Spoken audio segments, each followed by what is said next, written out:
जो इस तरह का फ्रॉड कर रहा है, एक जमीन को 10 बार बेच रहा है, तो ऐसे आदमी को चिन्हित करके पकड़ के उसको जेल के पीछे धकेला जाए, जेल के अंदर डाला जाए। ऐसे लोगों को प्रशासन को चिन्हित करना चाहिए।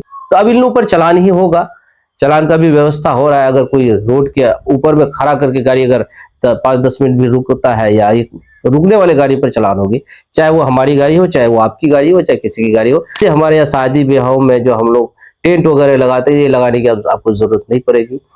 इससे आप शादी ब्याह कोई फंक्शन आप ये बड़ा हॉल में कर सकते हैं, जो आपको यहाँ पे गर्ल्स हाई स्कूल के अपोजिट बनने जा रहा है। विधायक अंजार नईवी साहब से ये कहना चाहता हूँ कि अगर विधानसभा में एक क्वेश्चन राइज किया तो इंशाअल्लाह हमारा बहादुरगंज नगर पंचायत से नगर परिषद बन सकता है, अगर आप भी थोड़ा हमारा हेल्प करें। मेरे पास ट्रैक्टर अपना है, मैं ट्रैक्टर से अपने से जुताई करता हूँ, मैं कोई ड्राइवर नहीं रखा हूँ। मैं यहाँ लहसुन की खेती किया हूँ, प्याज की खेती किया हूँ, या बैगन की खेती है, हमारे यहाँ गोभी की खेती है, हमारे यहाँ गाजर है। उसके बाद आप यहाँ देख लीजिए, ये तो रही बालू माफिया या मिट्टी माफियाओं की जो बात हुई, खनन को लेकर बात हुई। भू माफियाओं ने भी बड़ा आतंक मचा रखा है। आप देख रहे होंगे कि जमीन से जुड़ी हुई जो विवाद है वो काफी ज्यादा हो रहे हैं। आए बगाए जो देख रहे होंगे कि कई हत्याएं हो रही है, मारपीट हो रही है, लोग अदालतों के चक्कर काटते हैं। और उनमें एक चीज जो देखा गया, अगर शहरों की खासकर हम देखें, चाहे बहादुरगंज की बात करें, किशनगंज की बात करें, ठाकुरगंज की बात करें, बिशनपुर की बात करें, जो शहरीकरण इलाके, वहां अक्सर क्या होता है कि एक जमीन को एक आदमी 10 आदमी के पास बार बार बेचते हैं। इस सब चीज पे रोकने का कोई तरीका है क्या? तरीका है, वो फ्रॉड है जो उस तरह का काम कर रहे हैं। और भू माफियाओं का चलन आज से नहीं, बहुत जमाने पहले से चल रहा है। ये उसको जो इस तरह का फ्रॉड कर रहा है, एक जमीन को 10 बार बेच रहा है, तो ऐसे आदमी को चिन्हित करके पकड़ के उसको जेल के पीछे धकेला जाए, जेल के अंदर डाला जाए। ऐसे लोगों को प्रशासन को चिन्हित करना चाहिए। दूसरा है कि माफिया हर जगह है और उसको कम करने के लिए प्रशासन है और प्रशासन को उस पर ध्यान देना चाहिए। भू माफिया जो लफ्ज है, तो एक छोटा छोटा मामले को भी भूमाफिया लफ्ज दे दिया जाता है। बिरादरी का झगड़े को लेकर के कोई बात हो जाती है तो वहां पे भी भूमाफिया की बात हो जाती है। और शहरों से, चाहे वो आप बड़े बड़े शहर पूर्णिया, कटिहार, पटना, दिल्ली, मुंबई, हमारे यहाँ बहुत कम है। हमारे यहाँ कोई इस तरह की बातें नहीं होती, एक दो छिटपुट मामला होता है, लेकिन इस पे भी प्रशासन को नकेल कसना चाहिए। इस तरह के अगर कहीं मामला हो तो उस पर कार्रवाई, सख्ती से कार्रवाई होनी चाहिए। आपका जो फार्म हाउस है, हम देख रहे हैं कि आप लहसुन की आपने खेती किया है, बैगन लगाया है, प्याज है, मकई है, ये खेती बाड़ी को लेकर या आप खुद से करते हैं या दूसरे की? आप समझना चाहेंगे कि इसको लेकर थोड़ा सा बताएं। आपने यहाँ पे आया तो 1 घंटा से शायद आप यहाँ है, आप देख ही रहे होंगे कि यहाँ पे हमने जितनी भी सब्जियां जो खाने पीने के लायक, जो हम अपने खुद खा सकते हैं, एक ऑर्गेनिक तरीके से लगाते हैं। मेरे पास गाय है, आप वहां देख रहे हैं, मेरे गाय का खटाल है। हम अपनी गाय के दूध अपने पीने के लिए लेते हैं, जो बच जाता है यहाँ पड़ोस में जो हमारे लोग हैं उनको दे दिया जाता है। उससे हमारा गाय का चारा का इनकम आ जाता है। दूसरा है कि हमारा एक आदमी यहाँ आता है, मेरे पास ट्रैक्टर अपना है, मैं ट्रैक्टर से अपने से जुताई करता हूँ, मैं कोई ड्राइवर नहीं रखा हूँ। मैं यहाँ लहसुन की खेती किया हूँ, प्याज की खेती किया हूँ, या बैगन की खेती है, हमारे यहाँ गोभी की खेती है, हमारे यहाँ गाजर है। उसके बाद आप यहाँ देख लीजिए, वो उसको क्या कहते हैं, मतलब तरह तरह की सब्जियां, फूल भी है हमारे यहाँ, और मकई है। फिर उधर जाइए, खीरा है, सब्जी है, लेमन है, नींबू जिसको बोलते हैं। उसके बाद मतलब सारे चीज जो हमारे खाने पीने के जरूरत डेली का आता है। धनिया का पत्ता है, टमाटर है, जो आप आम लोग सब कुछ कर सकते हैं। इसको हमने इसलिए किया कि मैं बचपन से किसान का बेटा हूं, और किसान का जब बेटा होने के नाते हमको किसानी से हमारा हॉबी है। और मैं बिना अपने कोई चीज उगाए मुझे चैन नहीं मिलता है। सुबह उठते ही फूलों पे पानी देना, या पौधों को कोई पौधा अगर कुछ दिक्कत है उस पौधे को हमको ठीक करना, ये हमको अच्छा लगता है। और नेचर से, प्रकृति से सबको प्यार होना चाहिए। अगर आपके पास छोटी सी भी जमीन है, चाहे आधा कट्ठा ही जमीन है, तो वहां पे आप 4 मिर्ची का पौधा और 1 बैगन, 2 बैगन का पौधा, 1-2 टमाटर का पौधा लगा सकते हैं, धनिया का पौधा उगा सकते हैं। और आप जो बाजार में मिलने वाली वो पेस्टिसाइड जो सब्जियां हैं उससे आप बच सकते हैं, और ऑर्गेनिक खेती आप भी आप खा सकते हैं, जिससे आपका सेहत भी बढ़िया रहे। ये फार्म हाउस लगभग हमने बनाया है बैठने के लिए, आप देख ही रहे हैं। आप भी आइए, घूमिए, यहाँ पे सारा चीजें मेरा झरना वगैरह ये सब का यहाँ पे सुकून मिलता है। हर वक्त बाजार में रहना, घर में रहना अच्छा नहीं लगता है। हालांकि नगर लगातार विकास कार्य को जो है तवज्जो देने का काम किया जा रहा है और कई ऐसे काम है जो आप लोगों के द्वारा किया गया जो सराहनीय है। लेकिन एक दो चीज ऐसे है जिस पर बात होनी चाहिए। जैसे कि टेम्पो स्टैंड नहीं है।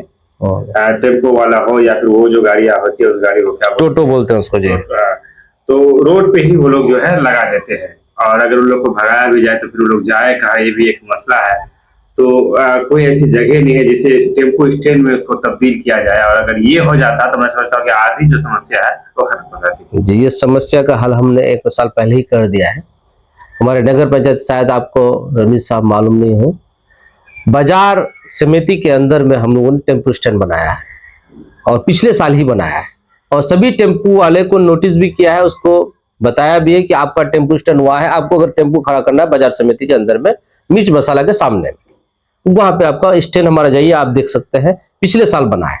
कोई टेम्पो वाला वहां नहीं जाना चाहता है। जो हमारे पास जगह है वहीं पे है, रोड पे तो हम जगह बना नहीं सकते टेम्पो स्टैंड, फिर वहां ट्रैफिक जाम हो जाएगा। टेम्पो वाला रोड, टेम्पो वाले को सिर्फ मैं या टोटो वाले से मेरा यही सिर्फ रिक्वेस्ट है कि आप लोग सिर्फ खड़े नहीं हो रोड पर, अपना पैसेंजर लीजिए और निकल जाइए, कोई ट्रैफिक नहीं होगा। वो क्या होता है, दिन भर वहां 1 घंटा आधा घंटा जो खड़ा हो जाता है, एक जो गाड़ी खड़ी हुई तो उसके बाद दूसरी गाड़ी, तीसरी गाड़ी, धीरे धीरे लाइन लग जाती है और इससे ट्रैफिक जाम हो जाती है और उन लोगों की वजह से सबसे ज्यादा ट्रैफिक जाम होता है। बाकी बड़ी गाड़ियों का तो नो एंट्री हो ही गया है। अब ये गाड़ी वाले वहां पे स्टैंड में जाते नहीं है, तो अब इन लोगों पर चलान ही होगा। चलान का भी व्यवस्था हो रहा है। अगर कोई रोड के ऊपर में खड़ा करके गाड़ी अगर 5-10 मिनट भी रुकता है या एक रुकने वाले गाड़ी पर चलान होगी, चाहे वो हमारी गाड़ी हो, चाहे वो आपकी गाड़ी हो, चाहे किसी की गाड़ी हो। अगर रोड पे आप गाड़ी खड़ी करेंगे तो चलान अब निश्चित ही कटेगा। और कुछ विशेष जो नगर की तरफ से होने वाला हो जिसकी सूचना आप सार्वजनिक करना चाह रहे हैं? देखिए, नगर से अभी होने वाले जो हर वार्ड में अभी हमारा लगभग 2-3 रोड बनने जा रहा है। ये प्रक्रिया लगभग पूरी हो चुकी है।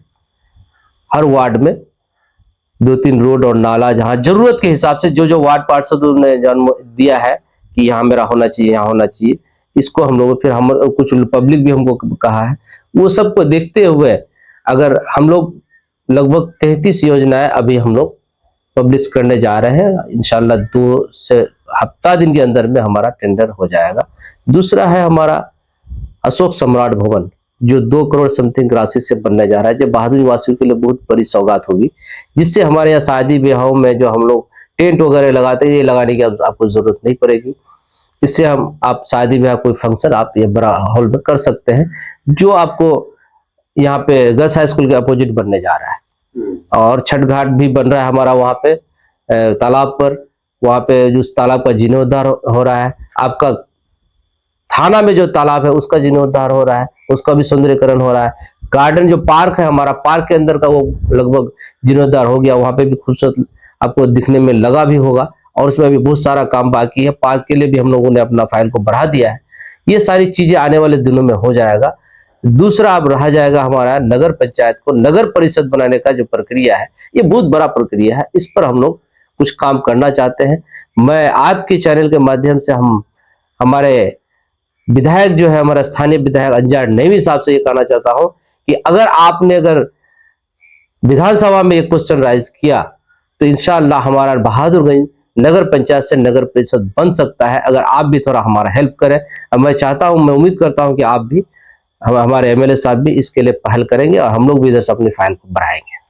आखिर में एक सवाल के साथ आज के इसको खत्म करना चाहेंगे कि हाल ही के दिनों में वार्ड नंबर 1 है शायद बेटनिया कब्रिस्तान का जो मामला आया था, बरसों से जो है वो मामला काफी जो है जटिल था, उसका समाधान नहीं हो पाया और नगर के जो है आप लोग एक प्रयास से उस मामले को जो सुलझा लिया गया और बहुत ही शांति तरीके से, ऐसा लग रहा था कि उस मामले को जो है खत्म करने के लिए जिनसे काफी टकराव की स्थिति थी, तमाम चीजें, लेकिन ऐसा कुछ नहीं हुआ। शांतिपूर्ण तरीके से नगर ने अपने काम को अंजाम दिया। क्या कहना चाहिए? बिल्कुल बिल्कुल। आप कुछ सालों से नहीं, ये दशकों से ये कब्रिस्तान अतिक्रमण में था और ऐसा अतिक्रमण नहीं था। यहाँ पे पानी का नाला, जलावन का पूरा जमावड़ा, कचरे का जमावड़ा, गोबर जो आप जो आपका गाय का जो डंप करते हैं वो भी इसका जमा हो रहा, जो घर का झाड़ू दे करके जितने भी कचरा है उसके उस पार रखना, बाद में ये सारा चीज इतना जमा हो गया था कि दो समुदायों में का जो वहां पे रहना सहना हो रहा है, जो वासी है, काफी दिक्कत हो गई थी। हमको जब ये लोगों ने बोला तो हम कहे भाई ये तो बहुत बड़ा काम है, कुछ बात ना हो जाए, तो दोनों समुदाय को पहले समझाया जाए, क्योंकि एक समुदाय तो चाहता ही खाली कराने के लिए, या जो जिन्होंने अतिक्रमण कर रखा है उनसे थोड़ा सा मिला जाए। तो कुछ लोगों से हमने मिला, बातें की, तो बोला कि नहीं नहीं करेंगे। हम रिक्वेस्ट किए उनसे जल्दी थोड़ा सा कर दिया जाए, आस्था का मामला है। उनको समझा बुझाया गया तो फिर वो लोग मानने को तैयार हुए। फिर हम लोगों ने, मैंने खुद ही उस कमेटी को, पहले कमेटी नहीं था, उसका कमेटी का तश्कील करवा करके फिर हमने अंजार साहब नईमी साहब के पास भी गया कि इस पे थोड़ा सा ध्यान दिया जाए, हम लोग आगे बढ़ेंगे तो हम लोग को आप कोऑपरेट करेंगे। उसके बाद फिर आपको एमपी साहब के पास भी भेजा गया, फिर आपका जिला पदाधिकारी के पास गए, फिर उसके पास एसपी साहब के पास, उसके बाद आपको एसडीएम साहब के पास, मतलब ये सारे जगहों में हम लोगों ने आप एक दरख्वास्त लगाया, जाकर के दिया। उसके बाद फिर हम लोगों ने नगर पंचायत के द्वारा इस काम को आगे बढ़ करके काम किया। तो लोगों को समझाया भी। हमारे जो अतीउर रहमान साहब जो हमारे पदाधिकारी है, कार्यपालक पदाधिकारी, उनका भी काफी अच्छा रोल रहा। उन्होंने लोगों को बढ़िया से समझाया। सीओ साहब भी गए, हमारे सीओ साहब थाना प्रभारी जो है उनका भी बहुत बढ़िया रोल रहा। इतना अच्छा थाना प्रभारी, सारे ऑफिसर जो पदाधिकारी रहे हमारे साथ, ये बहुत ही अच्छा रोल वहां पे प्ले किए हैं। और लोगों का कोई मतलब विरोध प्रदर्शन नहीं हुआ, और लोगों ने अब खुशी खुशी उस जमीन को खाली करने के लिए राजी हो गया। फिर हम लोगों ने अपनी गाड़ियां लगा दी, सफाई करने के लिए स्टाफ लगा दिया, सफाई करवा करके अब हम लोग आ गए हैं इत्मीनान। आज वहां कोई बात नहीं है। अब वहां बात रह गई है कि दीवार बहुत छोटी है, जिसको लोग जंप कर जाते हैं, उस दीवार को थोड़ी हाइट होनी चाहिए, और एक तरफ दो तरफ दीवार नहीं दिया हुआ है, जिससे कि गाय बैल बकरी कुत्ता मुर्गी जितना है उस कब्रिस्तान में चला जाता है, जिससे कि गंदगी होती है और बेहुरमती होती है। अब ये चीज हो जाएगा तो बिल्कुल और कभी कोई ऐसी बात नहीं होगी। लोग समझदार हैं, समझ गए हैं कि एक दूसरे के समुदाय के लोग ये अब समझ में ये आ गया है कि हर आदमी के धर्म का, आस्था का हम लोग को पालन करना चाहिए, आस्था का ख्याल रखना चाहिए। ये परिचय दिया वहां के लोगों ने।